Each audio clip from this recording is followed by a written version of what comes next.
Hi everyone, Tej Brombat of Tej Takeaways. Today I'm going to go over complex, lengthy, high dollar amount B2B sales cycle. Specifically for me, it's investment banking, which could be anywhere from 3-4 months to as long as 18-24 months in the sales cycle. So if you're involved in any sort of sales pitch that requires a multi-pronged approach or multiple touch points, listen up.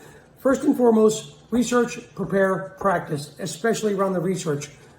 As the old saying goes, most wars are won before they're even fought. When you research, obviously, a company that you're going to pitch, you also want to research each and every person that's going to be in the meeting for so many reasons. But most importantly, you want to get to know what they do within the company and their role. So via their website, look on LinkedIn, other social media sites, Hoover's, Bloomberg, whatever you might have access to. That'll give you insight into the company, but really, the people that you are speaking to, whether they're decision makers or not, they play a critical role in saying yes to you. And more importantly, after they say yes, who's going to be doing the implementing of it? So make sure everybody that's in the room can have the authority to say yes and also the authority to segue everything over should they decide to come aboard your team. So a couple of things along that. Make sure you do the research. And once you're in the meeting, what I like to do is I like to hand out an agenda. Now, this is a different time for the next 12 months. There's going to be no agendas.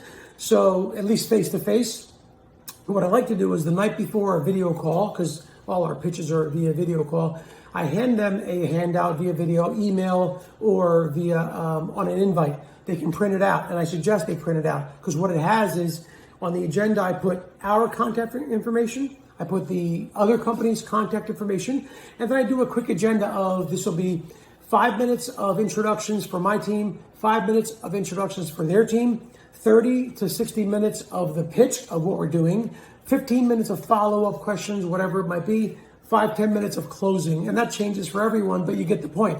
You start here, you're going to end here, and it helps everybody kind of stay to a timeline, and it respects everybody's time. And also gives everybody clarity of, all right, I want to make sure I cover this. And also when you suggest to print it out, a lot of times they'll write questions right on it, and it gives them the reference point, a handout. So make sure you give them that handout, whether it's in person or via email before the meeting. That handout will come in very important, I think. So try that next time if you're already not using some form of that. Also, something important that I learned the extremely hard way. Everyone thinks, obviously, you kind of fall prey to, hey, we have the head of this division, the CEO and the COO here. We were answering all their questions, and this happened multiple times. The VP of Finance and the controller were there, and they didn't really ask many questions. We didn't really tend to them out of our way of saying, hey, you were quiet. Do you have any questions? I learned the hard way.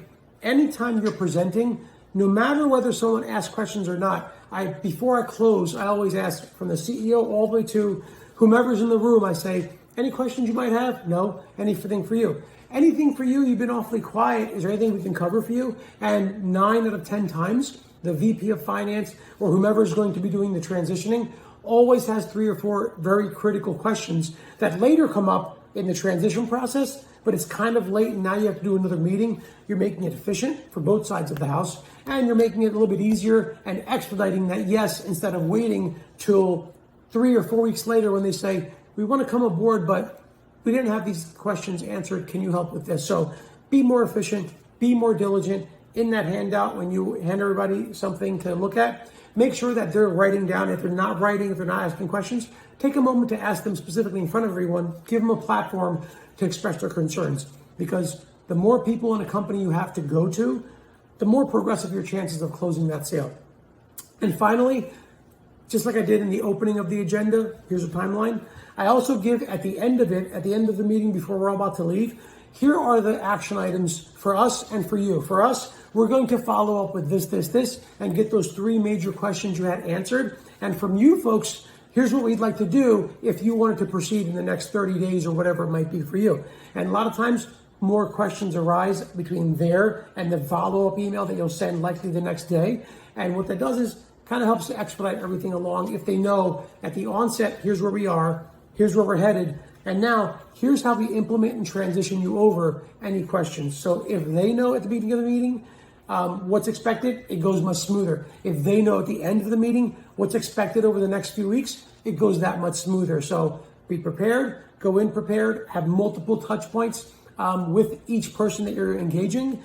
be thoughtful, respectful, and at the end of it, when you follow up with them, make sure you follow up with everyone because they all might do different things, but you want them to work collaboratively together, and the more they work together, the easier it is for you to get that sale. So good luck, good hunting, and see you soon.